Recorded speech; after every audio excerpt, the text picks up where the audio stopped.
Now, the Labour MP Lucy Powell says she wants to tackle online hate, fake news and radicalisation by introducing legislation to stop people using closed forums on social media.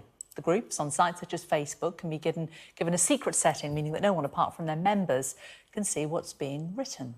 I think the power and the penetration of some of these online forums, these closed groups on platforms like Facebook, are so powerful, much more powerful actually than some of our national newspapers in terms of their reach and penetration. Yet they have no accountability and no responsibility for what gets posted in them. I think the last piece of legislation that covered this sort of area was in 2003, which was before Facebook even existed. So I think the law is lagging far, far behind.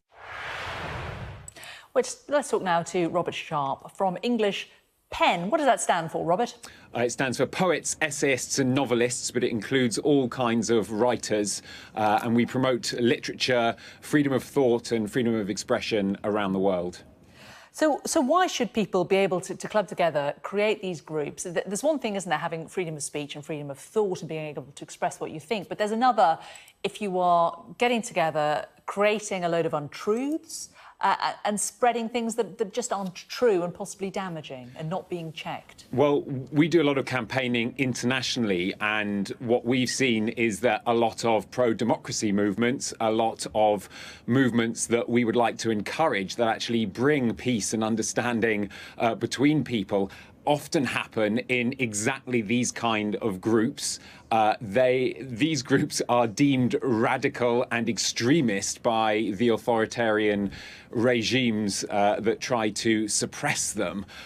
So the first thing that makes me a little bit wary about Lucy Powell's proposals is that the net's going to be drawn too wide, and also that we set a pretty bad example to regimes around the world to introduce similar laws that will clamp down on, as I say, pro-democracy activists or humanists working in other parts of the world. But that is the best case scenario, though, isn't it? People who have these views and the regimes want to stop them. But the example that Lucy Powell has given is, for example, a group that was about childcare and was about autism, and it was suggesting people should give their children bleach enemas, and people had actually done it because they'd gone on this Facebook group and it wasn't checked. And just things that are actually dangerous, things that are wrong or out there, shouldn't they be stopped? Absolutely. It was a very persuasive speech from Lucy Powell, I thought. But there are a lot of practicalities embedded in what she said and what she's proposing. You mentioned words like dangerous. We need to decide what is dangerous, first of all. We need to decide what's harmful. We need to decide whether someone is promoting extremism. All of these definitions are contested, and someone needs to sort them out. And it seems to me, from what the politicians are saying, is that they want Facebook to sort it out, and they want Facebook to sort it out probably through algorithms. And that's when we get into the technicalities of it, we're going to get a lot of false positives. We're going to get a lot of other groups being missed.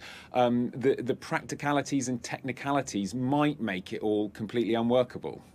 OK, we're out of time, I'm afraid. Robert Sharp, very good to talk to you. Thank you very much.